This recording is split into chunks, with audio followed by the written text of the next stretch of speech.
하나님의 말씀 히브리서 12장 25절로 29절까지 제가 봉독을 하도록 하겠습니다. 너희는 삼가 말씀하신 이를 거역하지 말라. 땅에서 견고하신 이를 거역한 그들이 피하지 못하였거든. 하물며 하늘로부터 경고하신 이를 배반하는 우리일까 보냐. 그때는 그 소리가 땅을 진동하였거니와 이제는 약속하여 이르시되 내가 또 한 번 땅만 아니라 하늘도 진동하리라 하셨느니라. 이 또 한 번이라 하심은 진동하지 아니하는 것을 영존하게 하기 위하여 진동할 것들 곧 만드신 것들이 변동될 것을 나타내심이라. 그러므로 우리가 흔들리지 않는 나라를 받았은즉 은혜를 받자 이로 말미암아 경건함과 두려움으로 하나님을 기쁘시게 섬길지니 우리 하나님은 소멸하는 불이심이라. 아멘. 다들 저의 외모만 보면 워낙 멀끔하게 생겼기 때문에 제가 입을 열어서 사투리를 쓰지 않는 이상 다들 옛날부터 강남 파라군 출신일 것이라 라는 이야기를 들었습니다. 믿지 않는 분들이 계시는데 믿어주시기를 바랍니다. 그런데 사실 저의 고향은 지난번에도 한번 말씀드렸듯이 초등학교, 그 당시에는 우리는 국민학교 출신입니다. 그죠? 국민학교 1학년 때 드디어 전기가 들어왔습니다. 전기불이 들어왔을 때 정말 신세계가 열리는 것 같았습니다. 그전에는 호롱불 켜고 살았고 조금 여유가 있으면 그 남포동 그것을 켜서 그렇게 불을 밝히곤 했는데 와, 정말 그 30촉짜리 그 일본식으로 와트를 촉이라고 그러지 않습니까? 30촉짜리 그 백열등 하나를 켜는데 신세계가 열리는 것 같았습니다. 전기가 들어오자 저희 동네에서 제일 부자 집에서 뭘 했느냐? 뭘 했을 것 같아요? TV를 구입했습니다. 그때는 테레비라고 그래서 테레비. 그래서 그 테레비가 그 옛날 여러분 이 여다지식 있지 않습니까? 그 테레비가 딱 놓여진 그날 온 동네 어르신들로부터 막 이 꼬맹이들이 그 집 사랑방에 가득 들어서 TV를 봤습니다. 기가 막히더라고요. 그 상자 속에서 사람이 노래하는데 지금도 잊히지 않는 것, 저희 동네 70 먹은 어르신 때마침 여자 가수가 노래하면서 손을 이렇게 뻗어서 노래하는데 저것이 어디 감히 여자가 손을 남자한테 뻗노라고 말하기도 했습니다. 그러면서 이제 동네 조금 잘 사는 집부터 TV가 한 대씩 들어오기 시작했습니다. 그래서 저녁이면 이 집 저 집 친구 집에 TV 동량을 하러 다녔습니다. 그때 봤던 드라마가 바로 여로입니다. 그러다가 저희 동네에서 제일 마지막 TV를 구입한 집이 저희 집이었어요. 6학년 막 시작할 때에 금성사 골드스타, 그죠?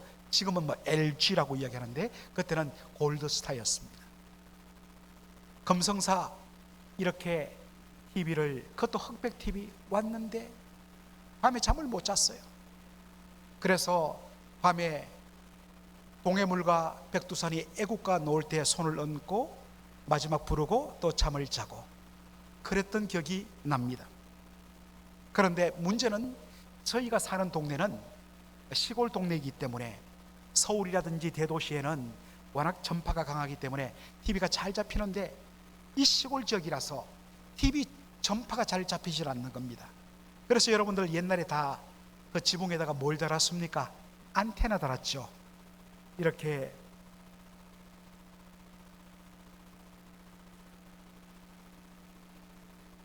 알루미늄으로 되어 있는 그 안테나 여러분 기억하시죠?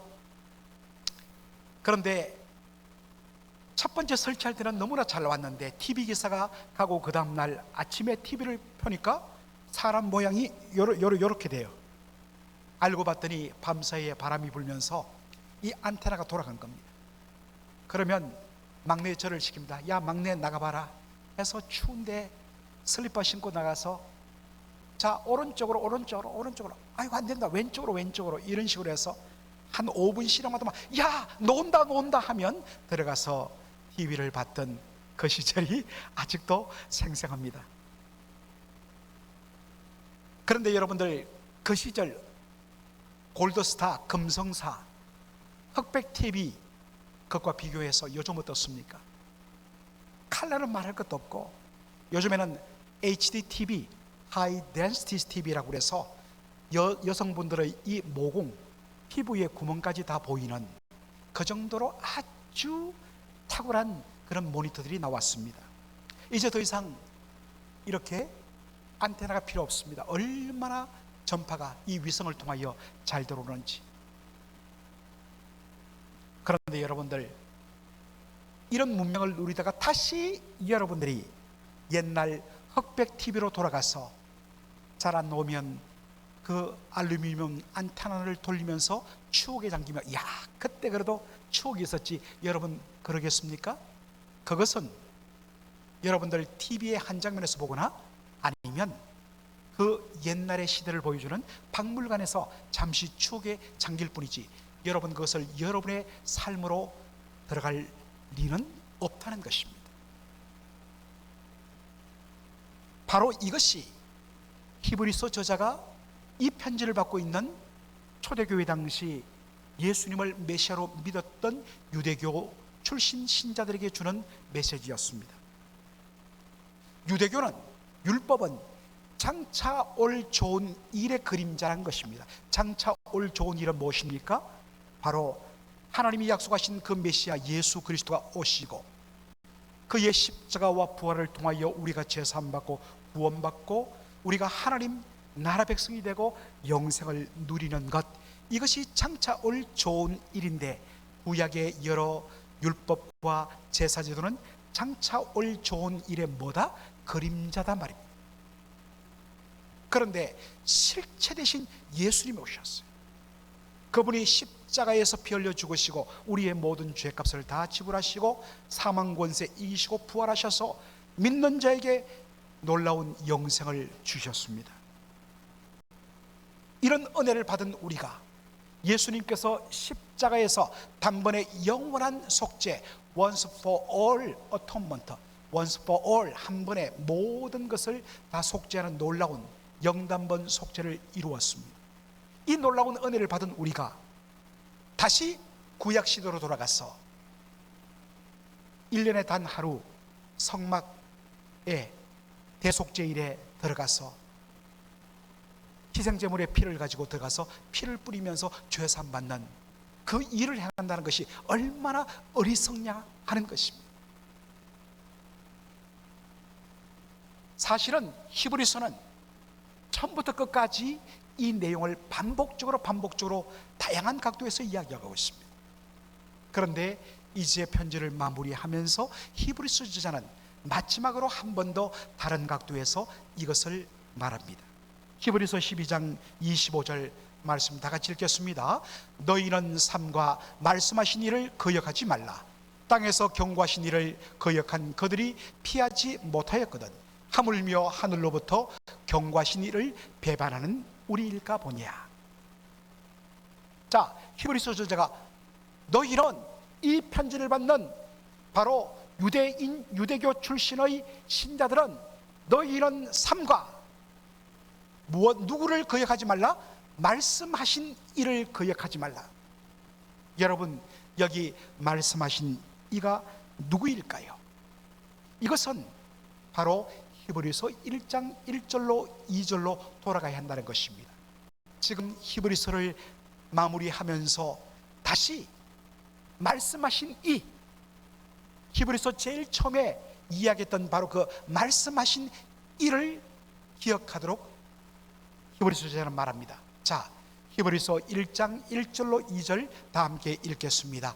옛적의 선자들을 통하여 여러 부분과 여러 모양으로 우리 조상들에게 말씀하신 하나님이 이 모든 날 마지막에는 아들을 통하여 우리에게 말씀하셨으니 이 아들을 만유의 상속자로 세우시고 또 그로 말미암아 모든 세계를 지으셨느니라. 여기 여러분 옛적에 라고 되어 있죠. In the old times. 그러니까 신약 시대를 살고 있는 우리 입장에서는 옛적은 바로 구약 시대를 가리킵니다. 하나님께서 구약 시대는 예수님 오기 전에는 누구를 통하여 말씀하셨느냐? 누구를 통해서 말씀하셨다고요? 선지자들을 통하여 우리 조상들에게 말씀하셨다라고 말합니다. 하나님께서 구약 시대는 누구를 통하여 말씀을 하셨다고요? 선지자들을 통하여. 여러분, 제가 어떤 면에서는 높아심에 근거해서 이 선지자의 의미를 나올 때마다 여러분에게 반복해서 설명하고 있습니다. 여러분, 이 선지자라는 이 번역은 사실 일본식 번역입니다. 먼저 선자의 알지자, 먼저 아는 자입니다. 그런데 이 선지자라는 말로 번역된 히브리어 단어가 나비입니다. 나비는 하나님께서 그 입에 맡기신 말씀을 그대로 가감없이 그 말씀을 바로 선포하고 전하는 자가 누구냐? 나비라는 것입니다. 그러므로 사실은 선지자보다 더 좋은 번역이 뭐냐? 예언자입니다. 그런데 주의할 것은 발로 열고 제가 뭘 표기했습니까? 한자를 포기했습니다. 왜냐? 예언하면 우리는 대부분 앞으로 올 미래의 일을 미리 앞당겨 말해주는 바로 그러한 의미로 이해하고 있기 때문인 것입니다. 미리 예자를 쓰는데, 그러나 이 나비를 번역한 예언자는 예검할 때 예자, 맡길 예자를 씁니다. 하나님께서 그에게 맡기신 말씀을 전하는 자가 누구다? 예언자 나비라는 것입니다.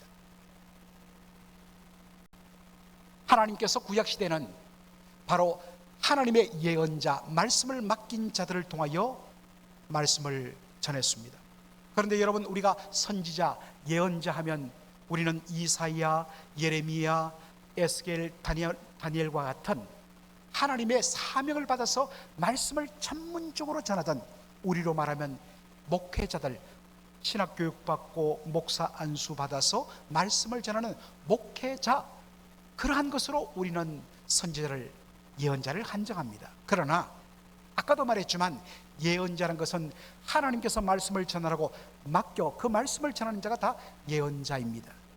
지금 우리가 새벽에 아모스를 오늘 새벽부터 보기 시작했는데, 여러분, 아모스는 전문적으로 신학훈련을 받은 사람이 아니었습니다. 선지학교에 다닌 사람이 아니었습니다. 그 사람은 바로 남왕국 유다의 더고하는 지역에서 양떼를 기르던 바로 셰퍼드, 목자였습니다. 그런데 하나님께서 그에게 마음을 뜨겁게 하시며 말씀을 전하라고 그의 입술에 말씀을 넣어주심으로 그가 가서 하나님의 말씀 회개하라 라고 말씀을 전했던 것입니다. 자, 그러므로 구약시대에는 하나님께서 선지자, 예언자들을 통해서 말씀했다고 했을 때에 우리는 꼭 이사야, 예레미야, 에스겔과 같은 그러한 선지자, 예언자의 한정해서는 안 된다는 것입니다. 그것을 어떻게 알 수 있느냐? 자, 여러분, 창세기 20장 7절 보면 하나님께서 이 말씀의 앞뒤 또 배경을 설명하려면 시간이 많아 흘러가니까 내려놓고, 하나님이 아브라함을 아비멜렉 왕에게 뭐라고 소개했느냐? 그는 누구다?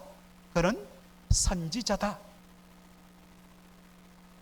하나님의 말씀을 맡겨 말씀을 전하게 한 하나님의 나비, 예언자라는 것입니다. 그러므로 구약시대에 하나님께서는 하나님이 감동을 주신 사람들의 입술을 통하여 하나님의 말씀을 구약 백성들에게 전했다는 것입니다. 그런데 신약시대는 누구를 통하여 전했느냐?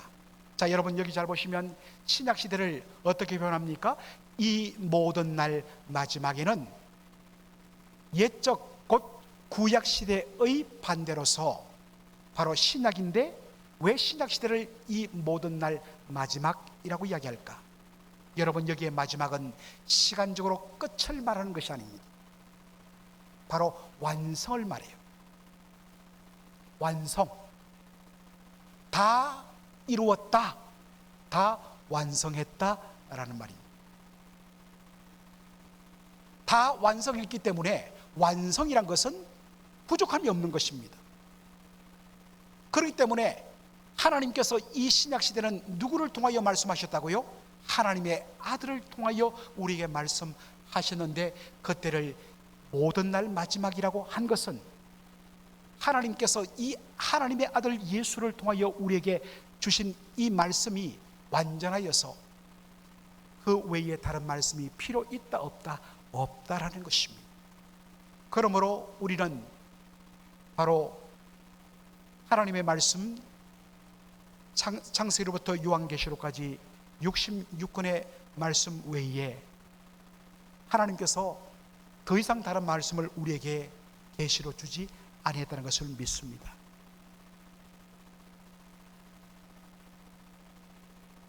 여러분, 구약이라는 것은 바로 옛 약속이라고 그랬죠. 무슨 옛 약속이냐?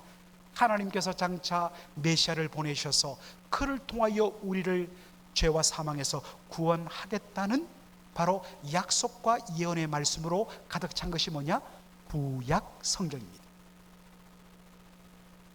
그러므로 구약 시대에 하나님의 말씀을 전하던 선지자 예언자의 역할은 하나님께서 약속하신 그 메시아에 대하여서 말씀을 전하고 그 하나님의 약속의 말씀을 기록하며 전하는 일이었습니다. 그런데 바로 그 약속하신 그 메시아이신 예수님이 직접 오셔서 하나님의 뜻을 전하고 하나님의 가장 완전한 뜻, 우리 죄인들을 구원하여 새로운 피조물로 만들고 하나님의 백성으로 만드시며 하나님 아버지의 모든 것들을 다 상속받는 상속자 하나님의 자녀로 만드시겠다는 이 하나님의 뜻을 무엇으로 온전히 다 이루느냐? 온몸으로 십자가의 죽으심과 부활을 통하여서 하나님께서 우리에게 주시고자 하는 이 놀라운 말씀을 온전히 예수님이 다 완성하신 거예요. 그렇기 때문에 예수님 외에 또 다른 메시아, 또 다른 구원자, 마치 예수가 부족하기 때문에 또 다른 메시아, 또 다른 구원자가 있을 것처럼 말하는 이 땅의 모든 이단들이 다 가짜인 이유가 바로 이것입니다. 하나님께서는 예수 그리스도 그분을 통하여 하나님의 뜻을 온전히 이루었기 때문에, 완성했기 때문에 더 이상 그 다음이 필요 없다. 그래서 이 모든 날 뭐다? 마지막이다, 완성이다 라는 것입니다. 여러분들은 지금 정말 어마어마한 내용들을 듣고 계시는데, 야, 여러분들 눈 하나 끔찍하지 않고 여러분들이 너무나 잘 이해하시는 모습에 제가 감동을 받았습니다. 너무 고마워요. 이게 우리 맥클린 한인 장로교의 수진이라고 저는 믿습니다. 이러면 아멘을 한번 해야 되는데 자, 여러분, 구약시대는 예수님에 대해서 조각조각 희미하게 보였습니다. 그런데 바로 그 예수님이 직접 오셔서 완전한 구원을 이루셨습니다. 이것이 기독교입니다. 그런데 이 기독교 신앙을 버리고 다시 구약으로 돌아가서 양 잡고 염소 잡아서 피 뿌리면서 제사를 지내고, 이것이 얼마나 어리석느냐라는 것입니다. 그래서 말씀합니다. 히브리서 12장 25절 말씀 다시 읽겠습니다. 너희는 삼가 말씀하신 일을 거역하지 말라. 땅에서 경고하신 일을 거역한 그들이 피하지 못하였거든 하물며 하늘로부터 경고하신 일을 배반하는 우리일까 보냐. 여러분, 땅에서 경고하신 이것은 지난 시간에 우리가 살폈던 하나님께서 율법을 주시기 위하여 시내산 꼭대기 위로 임재하실 때에, 그때에 어떤 일이 났습니까? 산에 불이 붙고 흑암이 가득하고, 그리고 나팔 소리와 함께 온 산이 뒤흔들리는, 진동하는 것을 통하여서 하나님의 이 거룩한 임재와 말씀에 대하여 불순종하면 심판받는다는 그러한 경고를 주시기 위하여 그렇게 했다고 말합니다. 그런데 하물며 하늘로부터 경고하시니 직접 하나님의 아들 되신 예수님께서 이 땅에 오셔서 회개하라, 누구든지 회개하고 예수를 믿으면 구원과 제사함을 받지만은 그러나 끝내 믿음을 거부하고 이 하나님이 주신 이 놀라운 마지막 구원의 이 축복인 예수를 거부하면 결국 심판에 있게 될 것이라는 이 경고 주셨던 것입니다.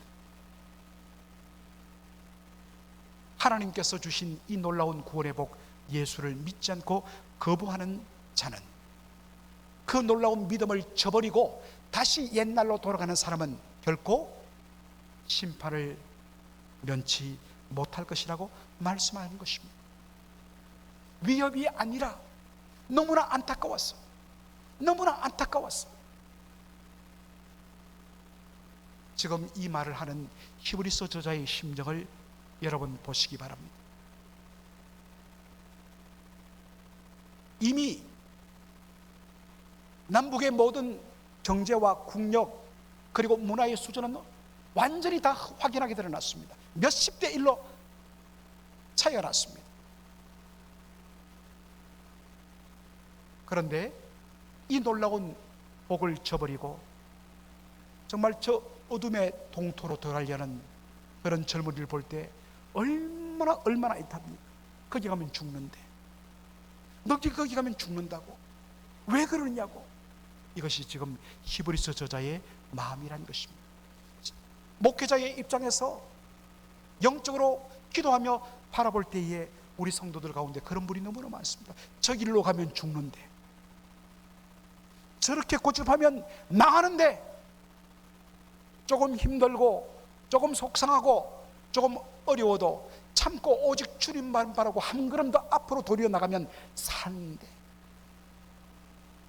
안타깝게도 어이없이 정말로 불순종의 길로, 죽음의 길로, 결국 넘어지고 망하는 길로 가버리는 그런 분들을 목회 현장 속에서 종종 바라보곤 합니다. 얼마나 안타까운지. 여러분, 저의 심령에서 저도 이런데 우리 위하여 피 흘려 죽으시고 우리 위하여 모든 것을 주신 우리 주님과 그 아들을 보내기까지 우리를 사랑하신 아버지 하나님 입장에서 보면 정말로 억장이 무너지는 일 아니겠습니까? 우리가 예수를 바르게 믿고 두렵고 떨림으로 바로 믿어야 할 이유가 여기에 있는 것입니다. 히브리서 12장 26절로 27절을 우리 다 함께 읽도록 하겠습니다. 그때에는 그 소리가 땅을 진동하였거니와 이제는 약속하여 이르시되 내가 또 한 번 땅만 아니라 하늘도 진동하리라 하셨느니라. 또 한 번이라 하심은 진동하지 아니하는 것을 영존하기 위하여 진동할 것들 곧 만드신 것들이 변동될 것임을 나타내심이라. 여러분, 말이 굉장히 어렵죠, 그죠? 여러분들 집에 가셔서 영어 성경을 펴서 26절, 27절을 여러분이 꼼꼼하게 문법 체크하듯이 꼼꼼하게 한번 해석해 보시면 의미가 조금 더 와닿습니다. 사실 이 말씀 두 구절만 가지고 여러분에게 제대로 설명하려고 해도 또 한 번의 설교가 더 필요한데, 그렇게 하면 올해 안에 히브리서가 끝나지 못합니다. 그래서 자세한 설명은 제가 드리지 못하겠습니다. 그때는 언제입니까? 그때는 그 소리가 땅을 진동하였다. 아까도 말했듯이 바로 출애굽 후에 시내산에 이른 이스라엘 백성들 위에 하나님께서 시내산에 임했을 때에, 율법을 주시기 위하여 임했을 때에 땅이 진동했다는 것입니다. 그런데 이제는, 그때는 땅이 흔들렸는데 이제는 약속하여 이르시되 내가 또 한 번 땅만 아니라 하늘도 진동하리라 라고 말합니다. 이 말씀은 바로 학개서 2장 6절의 인용입니다. 특별히 우리가 여기서 조모할 것은 바로 또 한 번이라는 두 번의 표현입니다. 또 한 번, 또 한 번. 영어로는 once more 이라고 되어 있습니다. 그런데 여러분, 영어로 once more 이라고 했다고 한 번 더 라는 의미로 해석해서는 안 됩니다. 사실 이것을 이 헬라어 원어를 영어나 한글로 딱 한두 단어로 적합하게 표현하는 단어가 없어서 그렇습니다. 박윤선 박사님 히브리서 주석에 보면 이 또 한 번이란 말의 헬라어 원어는 마지막 한 번, 최후의 한 번, 더 이상 없다. 마지막 경고다.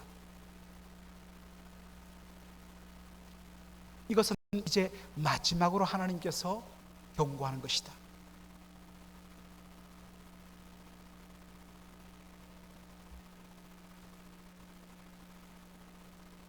그리고 이 말씀은 하나님께서 한 번 더 오신 것은 바로 하나님의 아들 예수 그리스도의 재림을 통하여 이 말씀이 성취되는 것을 보여줍니다. 여러분, 우리 주 예수 그리스도 이 땅에 다시 오실 때에, 세컨 커밍 때에 하늘과 온 우주는 바로 진동할 것입니다. 그 주님의 그 영광을 감당하지 못해서 진동할 것입니다. 그 결과로 표현이 굉장히 어렵습니다만 진동할 것들, 곧 만드신 것들, 하나님이 창조하신 모든 피조물들이 변동될 것을 나타내십니다. 변동된다는 말은 다 그것이 제거되다, 사라지다, 없어지다 라는 뜻입니다. 이것을 요한계시록 21장 1절에는 어떻게 표현하느냐? 여러분이 잘 아는 대로 처음 하늘과 처음 땅, 하나님께서 말씀으로 창조하시던 그 하늘과 땅은 없어지고 바다도 다시 앉지 않고 그 다음에 새 하늘과 새 땅이 온전히 위로부터 임한다 라고 되어 있습니다. 그러면 정말로 모든 것이 다 사라지고 없어지는가? 그렇지 않습니다. 히브리서 12장 28절 보면 바로 흔들리지 않는 나라, 결코 진동하지 않는, 흔들리지 않는 나라, 하나님 나라는 영원하다라고 말합니다. 믿는 자는 이미 예수 믿은 적시로 결코 흔들리지 아니하고 누구도 빼앗을 수 없는 그 나라의 백성이 되었다는 것입니다. 그 놀라운 은혜 속에 지금 들어가 있다는 것입니다. 이것이 예수를 믿는 신자의 놀라운 특권이라는 것입니다. 이 특권을 버리지 말라는 것입니다. 그렇다면 이제 마지막 질문, 우리가 어떻게 살 것인가? 자, 28절 다 같이 우리 한 목소리로 읽겠습니다. 시작. 그러므로 우리가 흔들리지 않는 나라를 받았은즉 은혜를 받고 이로 말미암아 경건과 두려움으로 하나님을 기쁘시게 섬길지라. 자, 여러분들 앞부분에 보면 우리가 흔들리지 않는 나라를 받았은즉, 그 다음에 중요한 말이 은혜를 받자. 그리고 나서 이로 말미암아 경건함과 두려움으로 하나님을 기쁘시게 섬길 것이다 라고 되어 있습니다. 사실 이 말의 번역이 조금 불완전합니다. 어떤 분들은 이야기합니다. 야, 우리가 그 누구도 흔들 수 없고 누구도 빼앗을 수 없는 놀라운 하나님 나라를 우리가 받게 되었으니까, 이제 구원은 보장되었으니까 우리가 이제는 그냥 살아가도 아무 문제 없다라고 생각이 쉽다는 것입니다. 그런데 성경은 그렇게 말하지 않습니다. 우리가 흔들리지 않는 나라를 받았은즉 뭘 받자? 은혜를 받자. 그리고 이 은혜 받음으로 말미암아 경건함과 두려움으로 하나님을 기쁘시게 섬길지니라고 이야기하고 있습니다. 이걸 조금 더 정확하게 보냐면 은혜를 받자라고 끝내는 것이 아니라 은혜를 받아서 경건함과 두려움으로 하나님을 기쁘시게 섬겨야 된다라는 말입니다. 여러분, 하나님의 은혜를 제대로 받으면 그런 그의 삶 속에 두 가지가 나타납니다. 하나는 하나님에 대한 경건, 이 경건이라는 것은 바로 하나님에 대한 리스펙트, 그리고 하나님에 대한 사랑이라고 이야기했습니다. 동시에 하나님을 제대로 믿고 은혜 받은 사람은 하나님을 향한 거룩한 두려움이 있습니다. 그 하나님 앞에 정말 두렵고 떨림으로 바로 살려는 그러한 몸가짐과 마음가짐이 있다는 것입니다. 여러분, 신자는요, 이 두 가지 밸런스를 잘 가져야 됩니다. 어떤 분들은 지나치게 하나님에 대한 두려움 속에 사로잡혀서 하나님이 사랑의 하나님이심을 온전히 맛보지 못하는 분들이 있습니다. 어떤 분들은 하나님은 사랑의 하나님, 용서의 하나님이란 이 사실에 너무 도취되어서 하나님 앞에 전혀 어떤 두려움도 없이 막말하고 막 살아가는 사람이 있습니다. 그것은 뭘 의미하느냐? 제대로 은혜 받지 못했다는 것입니다. 제대로 은혜 받으면 경건과 바로 이 두려움이 조화, 밸런스를 이룬다는 사실입니다. 경건과 두려움으로 하나님을 기쁘시게 하는 삶. 여러분, 하나님을 기쁘시게 하다는 이 말의 히브리적인 표현이 뭐냐면 하나님께 영광을 돌리다라는 말입니다. 그런데 이것을 헬라적 개념으로 번역하니까 하나님을 기쁘시게 하다라는 것이 됩니다. 여러분, 무엇이 하나님을 기쁘시게 하고 무엇이 하나님을 영화롭게 합니까? 고린도전서 10장 31절, 너희는 다 같이 먹든지 마시든지 또 무엇을 하든지 다 하나님의 영광을 위하여 하라.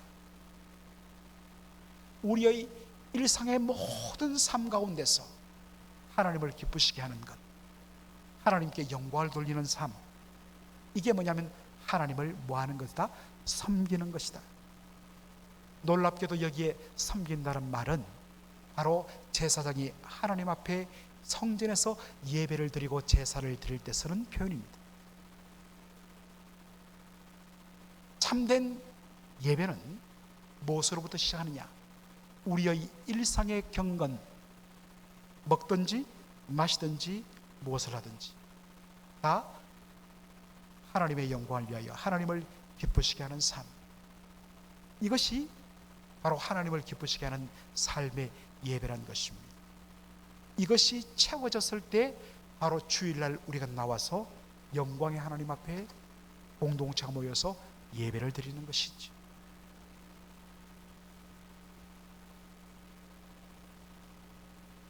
말씀을 마무리합니다. 이제 우리는 과거로 돌아갈 수 없습니다. 하나님께서 말씀을 통하여 주신 그 놀라운 복음의 은혜, 하나님께서 그에게 허락하신 그 아름다운 영광들, 그 복음의 진리들, 그 가운데 내가 기존에 가지고 있던 모든 나의 잘못된 관습과 생각들, 이제 이것은 더 이상 자리 잡을 수 없어요. 이것을 깨트려버리고 말씀의 은혜 가운데 앞서가신 예수를 따라 힘을 다하여 따라가는, 그래서 주님과 함께 동행하는, 다시는 뒤돌아 서지 않는 저와 여러분의 삶이 되기를 주의 이름으로 축원합니다. 아멘.